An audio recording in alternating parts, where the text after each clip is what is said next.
নমস্কার, এস কুকিংয়ে তোমাদের সবাইকে স্বাগত। বাড়িতে ডিম আলু ডালনা বানালে কষা মাংসের স্বাদকেও হার মানাবে, সেই রেসিপিটা তোমাদের বানিয়ে দেখাচ্ছি।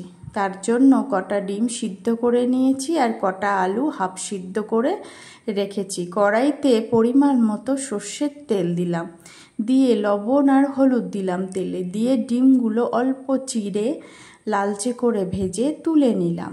সেই তেলে দিলাম অল্প চিনি ফোড়ন, এটা কালারটা দারুণ হয় রান্নার। দুটো শুকনো লঙ্কা, দুটো এলাচ, দারচিনি আর লবঙ্গ, এলাচটার মুখ ফাটিয়ে দিলাম। দিয়ে এই ফোড়নের মিষ্টি একটা গন্ধ বার হলে দেব দুটো কোচানো পেঁয়াজ।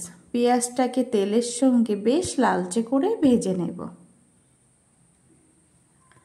ভিডিওটা ভালো লাগলে অবশ্যই একটা লাইক দিয়ে ভিডিওটা সম্পূর্ণ দেখার অনুরোধ রইল।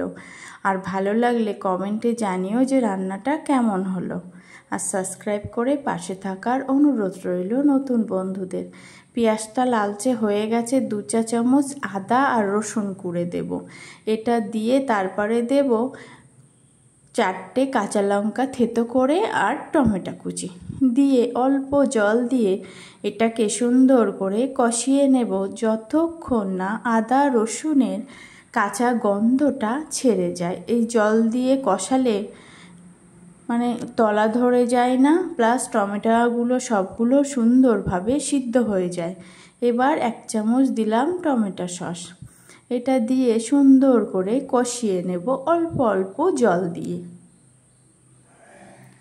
এবার দেব হাফ চা চামচ ধনিয়া গুঁড়ো, হাফ চা চামচের কম দেব জিরের গুঁড়ো, আর হাফ চা চামচ দেব ঝাল লঙ্কার গুঁড়ো, আর অল্প দেব কালারের জন্য কাশ্মীরি লাল লঙ্কার গুঁড়ো, আর পরিমাণ মতো দেব হলুদ গুঁড়ো।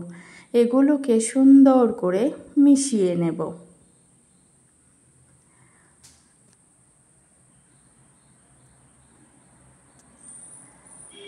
অনেক সময় না, সব সময় মাছ মাংস খেয়ে যখন ভালো লাগবে না, বাড়িতে এইভাবে ডিম আলুর ডালনা বা তরকারি বানিয়ে দেখো, সত্যি মাংসের স্বাদকেও হার মানাবে। এবার আর একটু জল দিয়ে সুন্দর করে মশলাটাকে কষাবো। এই কষানোটা যত ভালো হয় রান্নার স্বাদটা কিন্তু ততটাই বেড়ে যায়। এইবার সেই হাফ সিদ্ধ করে রাখা আলুটা দিয়ে দেব। আলুটা দিয়ে সুন্দর করে মশলার সাথে মিশিয়ে নেব।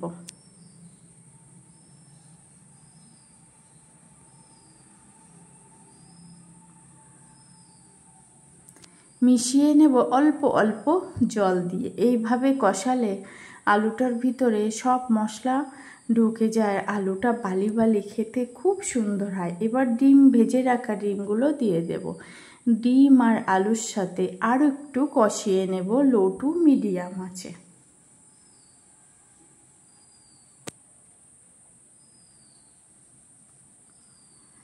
বেশ সুন্দর করে কষিয়ে ওইদিকে আমি গরম জল করে রেখেছি, ফুটন্ত গরম জল দেব। রান্নাতে গরম জল দিলে সবসময় কালারটা বা স্বাদটা দারুণ হয় কিন্তু। এবার জলটা পরিমাণ বুঝে তোমরা দিও, দিয়ে কিছুক্ষণ রান্না করে নেব। নিয়ে লবণ ঝালটা ঠিক মতো চেখে নেব।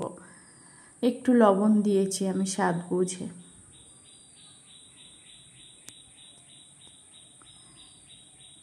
ঠিক মতো চেখে নিয়ে জায়ফল, সুপারির মতো দেখতে জায়ফল একটু কুড়নি দিয়ে সামান্য কুড়ে দিলাম। তারপরে দেব 3 ভাগের 1 ভাগ চা চামচ শাহি গরম মশলা। এই জায়ফলের গুঁড়ো আর এই শাহি গরম মশলা একসাথে মিশিয়ে কিছুক্ষণ রেস্টে রেখে দিলেই তৈরি দারুণ স্বাদের ডিম আলুর ডালনা। তোমরা এইভাবে একবার অন্তত বানিয়ে দেখো বাড়িতে।